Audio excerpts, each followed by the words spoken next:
Hello, hai. Hari ni saya nak buat biryani ayam kampung ya. Saya buat secara Bangalore style ya. Memang cukup sedap dengan memang masa kita makan pun memang yummy ya. Okey, sekarang saya nak tunjukkan bahan-bahan, cara-cara nak kisar dengan tumisan dia semua sekali ya. Memang kalau kita nak buat biryani ni kena ambil masa lama sikit ya. Dia tak boleh buat cepat-cepat ya. Kalau nak betul-betul nak sedap, mesti ambil masa dia lama sikit ya. Okey, sekarang saya nak bagi tahu bahan-bahan dia dulu ya. Saya ambil daun ketumbar ya. Saya ambil dalam 2 genggam ataupun 1 ikat ya. Yang ni nak kisar ya. Yang ni mesti kena nak kisar. Ghee saya ambil 2 ataupun 3 sudu besar. Ayam saya ambil ayam kampung ya. Ayam kampung saya ambil dalam 1 kilo ataupun lebih daripada 1 kilo ya. Dah siap potong. Dah cuci dalam air garam. Beras saya ambil beras basmati dalam 3 cawan ni.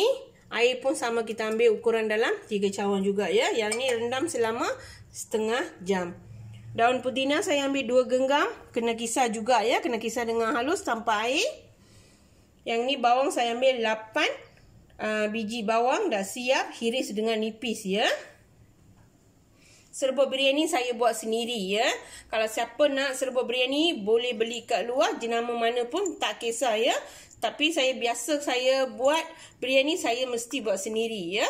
Rempah dia. Kalau siapa nak rempah dia boleh komen dalam atas komen box saya ya. Mungkin saya akan tunjuk satu hari cara-cara nak buat rempah biryani ya. Tomato saya ambil dalam 6 biji tomato, kena kisar juga ya. Potong kecil dengan kisar. Gajus 1,5 sudu besar. Ini sai jira boleh dapat dekat kedai India ya. Sai jira ni berlain ya. Dia tak sama macam jintan putih ya. Dia sai jira ni berlain sikit. Boleh dapat dekat kedai India ya. Yang ni saya ambil dalam 1,5 sudu kecil ya. Serbuk ketumbar 1 sudu besar. Kismis saya ambil 1 sudu besar. Cabai hijau saya ambil dalam 6 batang ya. Yang ni pun kena kisar dengan kasar. Yang ni spicy ya. Spicy saya tunjuk semua. Daun biryani 2. Kayu manis 1. Pelaga saya ambil dalam 5-6. Yang ni lawang. Lawang saya ambil dalam 2 ataupun 3 ya lawang ya. Cengking saya ambil dalam 5 ataupun 6 ya. Sebab kalau bunga dia terlalu besar kita ambil 2 pun dah cukup. Kalau kecil kita ambil dalam 3 ataupun 4 ya. Yang ni jawitri ya. Jawitri ni nama dalam bahasa Malaysia mereka panggil bunga pala. Tak salah saya lah ya.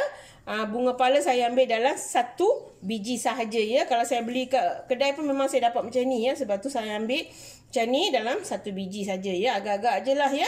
Kalau dapat dalam ketul-ketul 1 bunga ni, ambil dalam 1 bunga ataupun 2 bunga cukup. Bawang putih saya ambil dalam 15 hulas ya. Dengan halia 2 inci kena kisar ya. Yang ni pun nak kisar ya. Okey, air ni dah siap, saya dah simpan dalam 3 cawan air ya. Sebab dalam tomato dengan sayur-sayur semua dia ada berair ya. Sebab tu saya memang dah ambil 3 cawan air, memang dah cukup ya. Okey, sekarang saya nak tunjuk cara-cara dah kisar dengan tumis ya. Okey, sekarang saya nak masuk ghee dengan minyak sekali ya. Kalau terlalu banyak sangat ghee nanti kita nak masuk makan tu muah sangat ya. Sebab tu saya campur dengan minyak dia sekali ya. Saya masukkan 3. Okey. Dalam sudu besar ni ya. Lepas tu saya nak tambahkan minyak.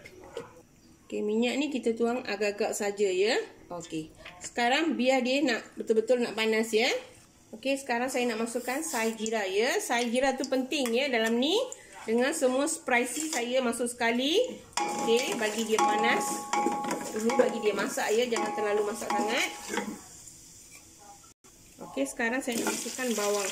Bawang ni betul-betul nak golden color ya. Betul-betul nak jadi golden color. Bagi dia betul-betul lagi nak masak.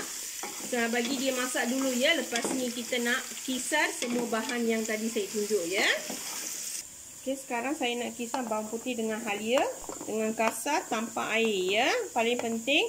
Kalau tak ada blend macam ni, kita tumbuk saja ya. Okey, sekarang saya dah siap kisar dengan halus macam ni ya. Okey, tanpa air ya. Paling penting tanpa air. Okey, sekarang saya nak kisar tomato tanpa air ya. Okey, sekarang saya nak kisar pudina pun sama ya, jangan tuang air. Kalau nak pun kita tuang dalam 1 sudu, 2 sudu pun memang dah cukup ya. Okey, sekarang saya nak blend daun ketumbar ya. Tanpa air juga ya. Kita ambil sikit-sikit, kita blend sampai halus ya. Okey, sekarang saya nak kisar cabai hijau ya.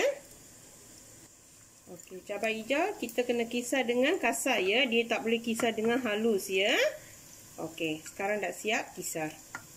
Okey, sekarang semua dah siap, kita dah kisar ya. Pudina, daun ketumbar, cabai hijau, bawang putih dengan halia, tomato ya. Dah semua dah kisar ya. Yang ni semua memang dah tepat ya. Nanti saya nak tunjuk satu-satu cara-cara nak tumis.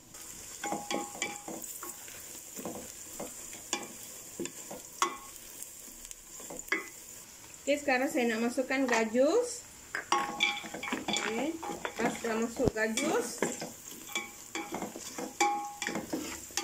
kita masukkan bawang putih, halia. Bagi dia masak ya, bagi dia masak dalam 2-3 minit. Okey, sekarang saya nak masukkan cabai hijau ya. Cabai hijau ni biar kita gaul dengan berarti bagi dia nak masak, nak hilangkan bau cabai hijau ya. Okey, lepas ni saya nak masukkan tomato ya. Lepas dah masuk tomato ni, biar dia betul-betul nak masak ya. Dia ambil masa, bagi dia betul-betul nak masak.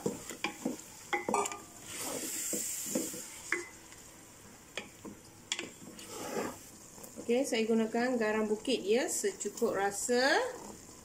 Okey, lepas tu biar lagi dia nak masak ya. Biar dia betul-betul nak masak. Okey, sekarang saya nak masukkan ketumbar dengan pudina sekali ya.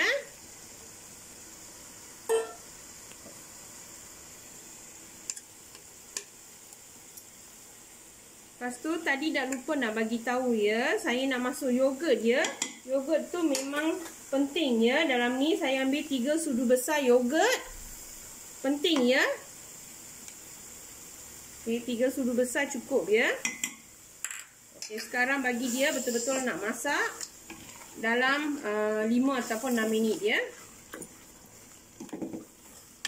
Okey, sekarang saya nak masukkan rempah ya, rempah biryani dengan rempah ketumbar.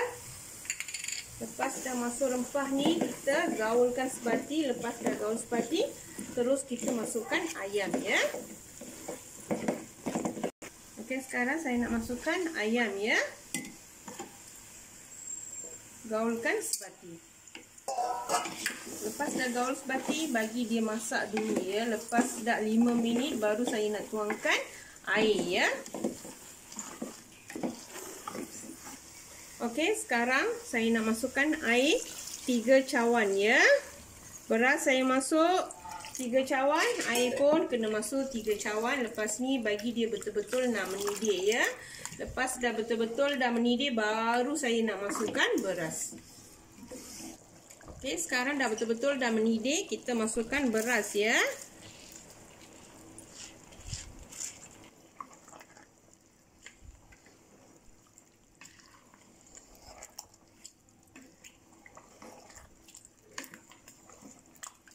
Okey, tunggu lagi dalam 5 minit ataupun 6 minit bagi air ni nak kering ya. Baru saya boleh masuk dalam dam ya. Okey, sekarang dah kering ya. Saya nak masukkan kismis dengan 1 sudu ghee ya. Lepas ni saya nak tutup, saya masuk pada dam ya. Okey, sekarang saya letak atas ni, kita nak slowkan api ya. Atas ni saya nak letak benda berat ya. Okey, atas ni saya nak letak benda berat dia.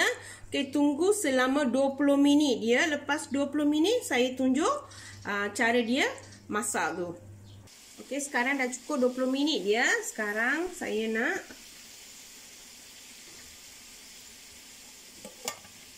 okey, memang ngam-ngam dah. Cukup dah masak ya. Okey, sekarang Saya nak tutupkan api ya. Dan nasi memang betul-betul dah masak ya.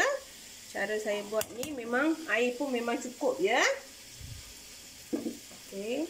Nasi pun tengok dia bersatu-satu, dia tak ada melekat satu sama lain ya.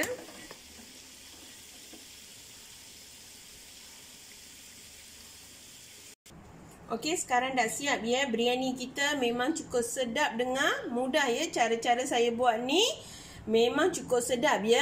Dengan untuk ni saya buat sambal ayam ya. Terpulang pada masing-masing. Kalau nak buat kurma ke sambal ke terpulang pada masing-masing ya. Tapi saya buat sambal ayam ya untuk ni dengan timun sekali ya. Okey, sekarang siapa yang belum cuba resipi saya ni boleh cuba dekat rumah ya. Selamat bercuba.